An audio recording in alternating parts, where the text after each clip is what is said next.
Hello out there, I'm the oldest nerd, and on the last episode of Good Omens, we come to the day that the world ends. Now, spoilers, of course, I will give away right now, so turn off right now if you don't know how this ends, but the world doesn't come to an end.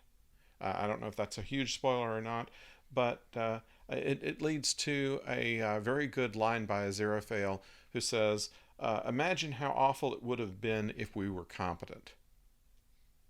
Anyway, um, Adam is in full glory as the Antichrist and tries to make his friends follow him and introduce him to his new demon friends.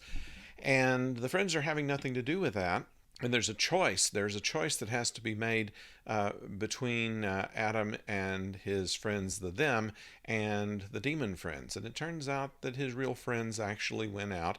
And so Adam, despite the fact that he did not have any influences from either Crowley or Aziraphale in any reasonable amount of time, was able to make the decision that what he wanted to do was to not start Armageddon, but rather to stop it. And stop it he does. And that's pretty much how the book ends.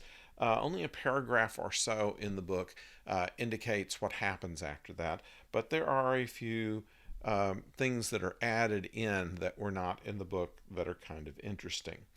For instance, both Aziraphale and Crowley are caught basically in the act of trying to oppose the War of Armageddon, and they're both taken to their various headquarters, and Aziraphale is sentenced to be burned, and Crowley is sentenced to be dunked in a tub of holy water. Now, you recall in an earlier episode, Crowley used holy water that was given to him by Aziraphale in order to get rid of one of the other demons that was coming after him. However, this time they have an entire tub filled with holy water that will be his undoing. And yet he gets in and takes a bath in it and doesn't seem to be bothered by it at all. And by the same token, Aziraphale doesn't seem to be bothered at all by the burning. And they are so amazed at this that they let them both go and send them back to Earth to basically mind their own business.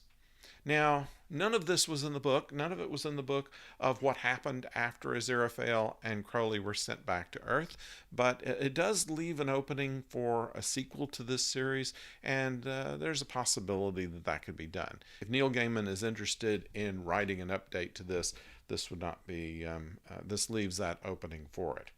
So, as the book said, Aziraphale gets his bookstore back, although with some different books, and Crowley gets his Bentley back without a scratch.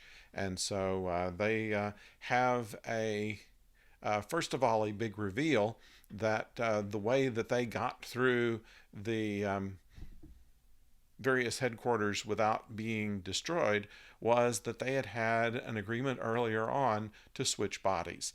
And in fact, it was Aziraphale in disguise as Crowley in the holy water, and Crowley in disguise as Aziraphale in the fire, which is why it didn't hurt either one of them.